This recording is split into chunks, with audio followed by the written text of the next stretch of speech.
sense, the legacy media, it's the only way that they can make money.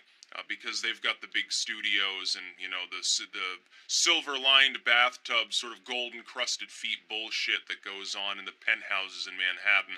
So they really have no choice. And some of them, like Salon, they have to keep downsizing because they can't make ends meet because nobody wants to listen to their stupidity. But racist Buzzfeed decided to come out and make an article, and I've got it open because I need to go through it, and some of these things are kind of funny. 37 things white people need to stop ruining in 2018. Now, the author of this obviously is an alt-leftist named Patrice Peck, I guess, or something. Patricia Peck, maybe that's a typo. But we'll go through these and we'll ruminate on all the things that those evil white people have ruined. You know, people like myself, we ruin all these things. Number one is macaroni and cheese. I'm not sure how that's been ruined since I've never seen two identical recipes.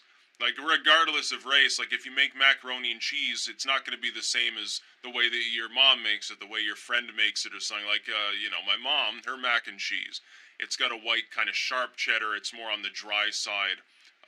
It's quite cheesy. The one time I think I made it, it was more on the slightly orange. It was a little bit more mild and a little bit more cheesy. And I smear it with ketchup. I know some people find that absolutely hideous. Number two is protests. I guess, you know, if you're white, you're not allowed to protest, I guess, or something like that. Number three, K-pop. And there was a band, actually, a K-pop band made up entirely of North Koreans is the link here. So I guess it's like the idea is that you shouldn't be making K-pop unless you're actually, like, Korean. Now, let alone that the author of this article, side by side, she would not be able to tell a Korean from someone from Japan. And that would be considered extremely disrespectful if you were actually in Korea or Japan and made that mistake. It's like you get these, I don't know, it's just total weirdness. Sneaker culture, which I didn't know sneaker culture was a thing.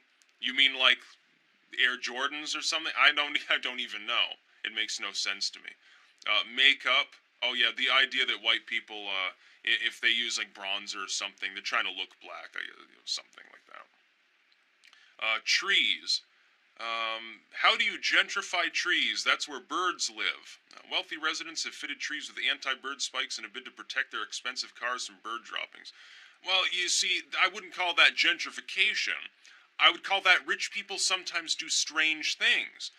And if there happens to be a black PhD living in that neighborhood, you can be assured they probably put those up too, you know, for exactly the same reason. Oh, what a great idea. Well, it's not a great idea, but it has nothing to do with the fact that the people doing it are white. The United States of America. 70% of voters were white and the majority voted for Trump. Those evil racists. Yeah, and the list goes on. So basically, it's white people are responsible for all of the ills of the world. And the funny thing is, like, if something like this were satirical, it'd be like, you know, who cares? But they actually, some of these people actually believe this. They take it quite literally and they ruminate on it constantly. That meanwhile, if you voted for Trump, or if you called yourself, you know, right-wing, or you said, well, you know, I don't feel guilty, there's no such thing as white privilege, or I don't feel guilty for being white, or something. That makes you a total Nazi bigot. But somebody can write an article in a supposedly journalistic site. Now, of course, BuzzFeed's idea of journalism is not maybe the journalism of sane individuals, but they claim to be like journalistic, they have integrity, you know, it's news, it's, you know, opinion, some